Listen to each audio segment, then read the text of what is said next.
We have to have reform.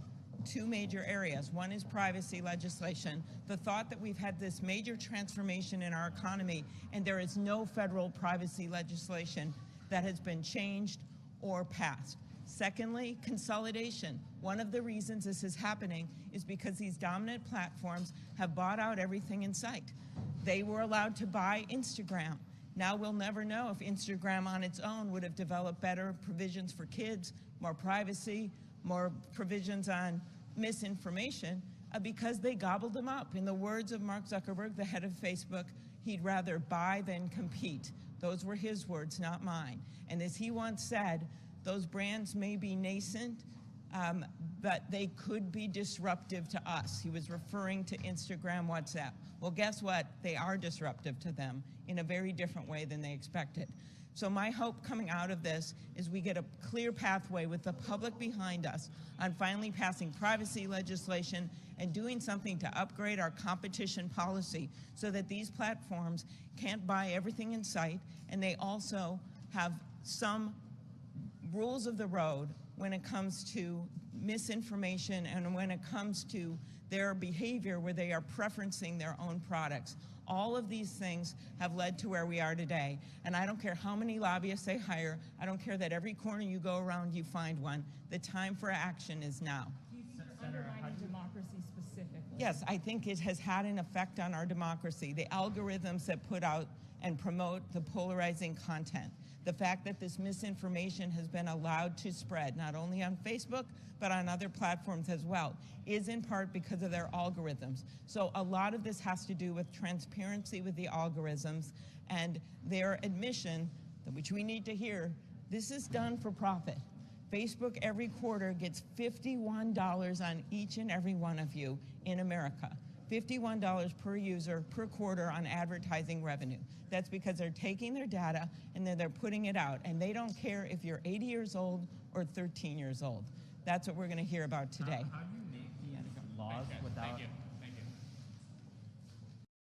Mr. Chairman, thank you so much, Ms. Haugen, for shedding a light on how Facebook time and time again has put profit over people. When their own research found that more than 13% of teen girls say that Instagram made their thoughts of suicide worse, what did they do? They proposed Instagram for Kids, which has now been put on pause because of public pressure. When they found out that their algorithms are fostering polarization, misinformation, and hate, that they allowed 99% of their violent content to remain unchecked on their platform, including lead up to the January 6th insurrection. What did they do? They now, as we know, Mark Zuckerberg's going sailing and saying no apologies. I think the time has come for action, and I think you are the catalyst for that action. You have said privacy legislation is not enough. I completely agree with you, but I think you know we have not done anything to update our privacy laws in this country, our federal privacy laws, nothing, zilch, in any major way. Why? Because there are lobbyists around every single corner of this building that have been hired by the tech industry. We have done nothing when it comes to making the algorithms more transparent, allowing for the university research that you referred to. Why? Because Facebook and the other tech companies are throwing a bunch of money around this town and people are listening to them. We have done nothing significantly past, although we are on a bipartisan basis working in the antitrust subcommittee to get something done on consolidation, which you understand allows the dominant platforms to control all this, like the bullies in the neighborhood, buy out the companies that maybe could have competed with them and added the bells and whistles. So the time for action is now. So I'll start with something that I asked Facebook's head of safety when she testified before us last week. I asked her how they estimate the lifetime value of a user for kids who start using their products before they turn 13. She evaded the question and said, that's not the way we think about it. Is that right, or is it your experience that Facebook estimates and puts a value on how much money they get from users in general? I'll get to kids in a second. Is that a motivating force for them? Based on what I saw in terms of allocation of integrity spending, so one of the things disclosed in the Wall Street Journal was that I believe it's like 87% of all the misinformation spending is spent on English, but only about like 9% of the users are English speakers. It seems that Facebook invests more in users who make them more money, even though the danger may not be evenly distributed based on profitability.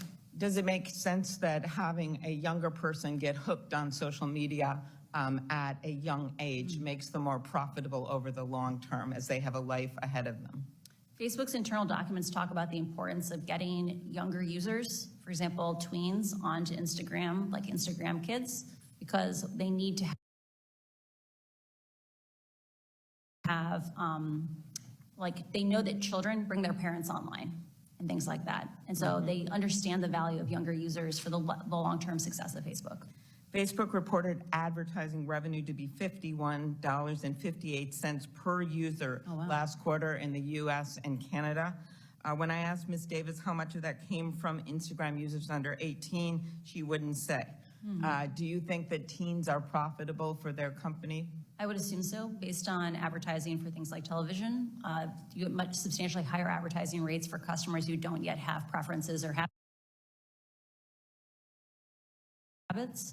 And so I'm sure they are some of the more profitable users on Facebook, but I do not work directly on that. Another major issue that's come out of this, eating disorders. Studies have found that eating disorders actually have the highest mortality rate of any mental illness for women. And I led a bill on this with Senators Capito and Baldwin that we passed into law. And I'm concerned that this algorithms that they have pushes outrageous content promoting anorexia and the like. I know it's personal to you. Do you think that their algorithms push some of this content to young girls? Facebook knows that the engagement-based ranking, the way that they pick the content in Instagram for young users, amplifies preferences. And they have done something called a proactive incident response, where they take things that they've heard, for example, like, can you be led by the algorithms to anorexia content? And they have literally recreated that experiment themselves and confirmed, yes, this happens to people. So Facebook knows that they are leading young users to anorexia content. Do you think they are deliberately designing their product to be addictive beyond even that content? Facebook has a long history of having a successful and very effective growth division, where they take little tiny tweaks and they constantly are trying to optimize it to grow. Those kinds of stickiness could be construed as things that facilitate addiction. Right. Last thing I'll ask is, we've seen this same kind of content in the political world. You brought up other countries and what's been happening there. On 60 Minutes, you said that Facebook implemented safeguards to reduce misinformation ahead of the 2020 election, but turned off those safeguards right after the election. And you know that the insurrection occurred January 6th. Do you think that Facebook turned off the safeguards because they were costing the company money, because it was reducing profits? Facebook has been emphasizing a false choice. They've said the safeguards that were in place before the election implicated free speech. The choices that were happening on the platform were really about how reactive and twitchy was the platform, right? Like, how viral was the platform? And Facebook changed those safety defaults in the run-up to the election because they knew they were dangerous. And because they wanted that growth back, they wanted the acceleration of the platform back after the election, they returned to their original defaults. And the fact that they had to break the glass on January 6th and turn them back on, I think that's deeply problematic. Agree. Thank you very much for your bravery in coming forward. To you for your leadership, and all three of us are on the Judiciary Committee, so we're also working on a host of other issues, including the App Store issues, which is unrelated to Facebook, actually, including issues relating to dominant platforms when they promote their own content or engage in exclusionary conduct, which I know is not our topic today. I see the thumbs up from you, Ms. Haugen, which I appreciate. And I think this idea of establishing some rules of the road for these tech platforms goes beyond the kid protection that we so dearly need to do. And I just want to make sure you agree with me Yes, on that. Totally. I was shocked when I saw the New York Times story a couple of weeks ago about Facebook using its own platform to promote positive news about itself. I was like, wow. I knew you Exactly. shaped our reality. I wasn't aware it was that much. Right, and that's a lot of the work that we're doing over there. So I want to get to something Senator Young was talking about, misinformation. And Senator Lujan and I have put together an exception, actually, to the 230 immunity when it comes to vaccine misinformation in the middle of a public health crisis. Last week, YouTube announced it was swiftly banning all anti-vaccine misinformation. And I've long called on Facebook to take similar steps. They've taken some steps, but do you think they can remove this content, and do they put sufficient resources? We know the effect of this. We know that over half the people that haven't gotten the vaccines, it's because of something that they've seen on social media. I know the guy who walked into a cafe and said his mother-in-law wouldn't get a vaccine because she thought a microchip would be planted in her arm. Could you, which is false, I'm just saying that for the record here, Yeah. could, in case it gets put on social media, could you talk about, are there enough resources to stop this from happening? I do not believe Facebook, as currently structured, has the capability to stop vaccine misinformation because they're overly reliant on artificial intelligence systems that they themselves say will likely never get more than 10 to 20% of content. There you go. And yet it's a company that, cap over $1 trillion, one of the world's biggest companies that we've ever known. And that's what really bothers me. Here, Senator Lujan and I also have pointed out the issue with content moderators. Does Facebook have enough content moderations for content in Spanish and other languages besides English? One of the things that was disclosed,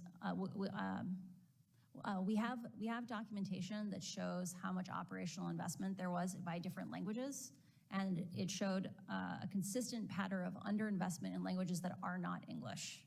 I am deeply concerned about Facebook's ability to operate in a safe way in languages beyond maybe the top 20 in the world. Okay, thank you. We go back to eating disorders. Today you've said that you have documents indicating Facebook is doing studies on kids under 13, even though technically no kids under 13 are permitted on the platform.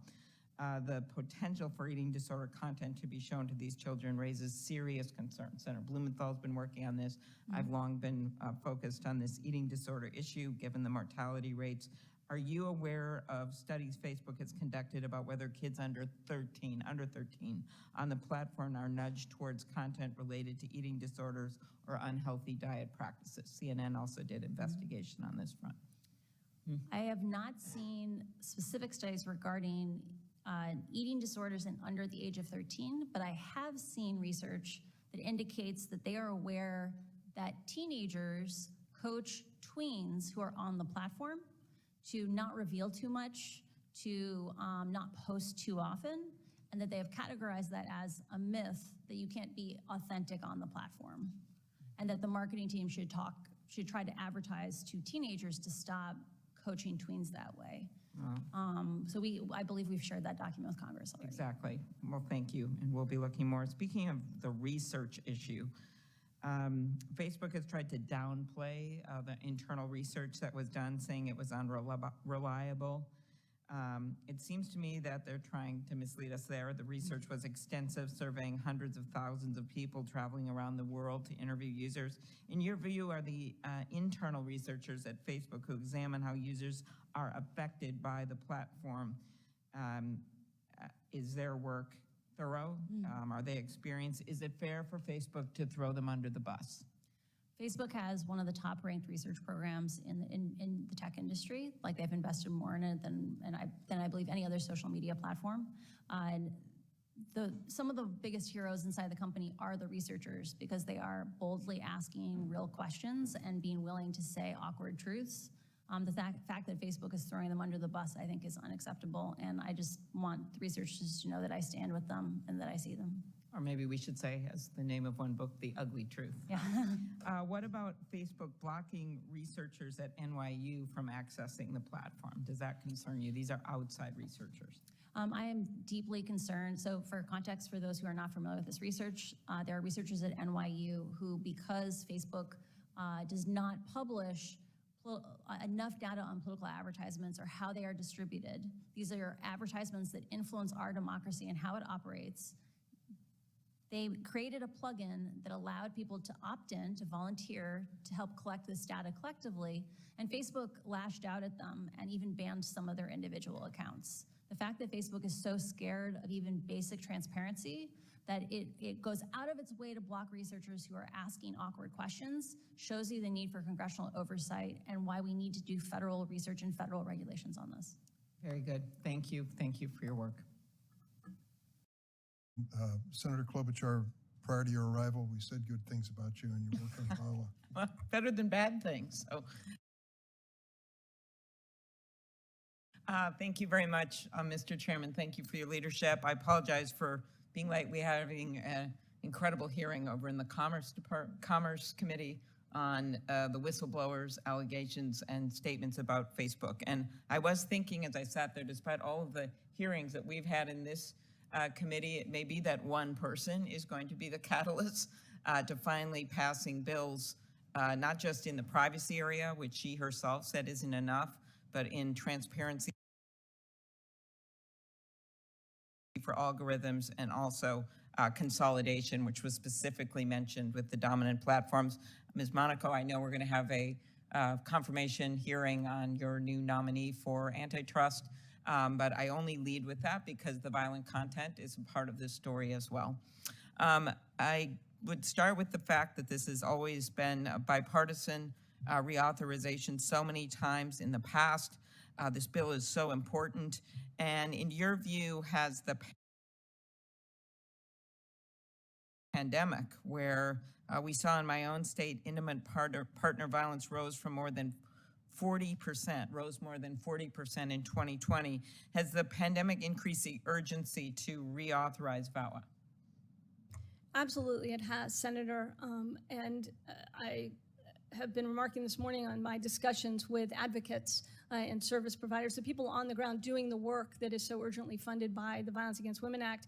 They have told me that the demand for services is outpacing the ability to provide those services, and it's only become more so as a result of the COVID-19 pandemic, which stands to reason. People are at home and really, with their abuser in many respects, and that is a horrible situation that we need to rectify. Okay. For many years, I've worked with Senator Cornyn on the Abby Hunold Act, something that Senator Franken was originally involved in introducing. And this bill would encourage law enforcement's use of trauma-informed techniques when responding to sexual assault crimes to avoid re-traumatizing the victim. Can you speak to why it's important that law enforcement uses these types of techniques? This bill was actually included in the House-passed reauthorization of VAWA. Thank you, Senator, and thank you for your leadership on that issue. It is such an exceptionally important part of the Violence Against Women Act and our approach to these issues, understanding from the survivor's perspective what they're going through when they are interviewed by law enforcement, when they interact with the court system, when they go to get their medical exam as a result of a sexual assault that they have suffered. Making sure that at every step along the way, the individuals they are encountering understand the trauma that the victim and survivor has encountered so that they can take appropriate steps, so they can recognize and have their services be, as we say, trauma-informed, where the victim's experience is at the center of the training that service providers provide. Thank you. I want to move on to something really important to me, and that is the fact that every year more than 600 American women are killed with a gun by intimate partners, and half of the women killed by intimate partners are killed by dating partners. When Senator Leahy was chairing this committee, we had a hearing on what's called the Boyfriend Loophole, which always sounds too positive to me, actually, for what it means. And a conservative witness, actually all the Republican witnesses, I remember Senator Grassley being at this hearing as well, supported changing this situation. As they said, dangerous boyfriends can be just as scary, the sheriff from Racine County, Wisconsin said, as dangerous husbands. They hit just as hard and they fire their guns with the same deadly force. Yet federal law only prohibits domestic abusers from buying a gun if they are currently or formerly married, if they have ever lived together, if they had a child with the victim. Do you agree that we should update the law, and I know you addressed this earlier, in order to protect dating partners in the same way we protect married partners? Absolutely, Senator. The danger and the violence and the risk to the women who are suffering and who are killed, we know that women are more likely to be killed if the abuser has a gun, and it's no different if that abuser is in a dating relationship than if they are a spouse. And I also know when the Congress first took action to prohibit convicted domestic abusers, this was on a bipartisan basis, from buying or owning a gun, the restriction applied to people who, of course, already had convictions on the books. They didn't wipe the slate clean. Do you agree that fully addressing the threat means that abusive dating partners with prior domestic violence convictions should be prohibited from buying a gun? That's what's in the bill now, the bill that, by the way, passed the House with dozens of Republican votes. I think it's exceptionally important that we address this loophole. The individuals, as you said, are people who would be affected by this, are people who've been adjudicated, who've been convicted and found to be a threat by a court. That's the issue that we have to address, and because failure to close this loophole is resulting in too many women dying. Really appreciate your leadership and your testimony today. Thank you very much. Thank you, Senator.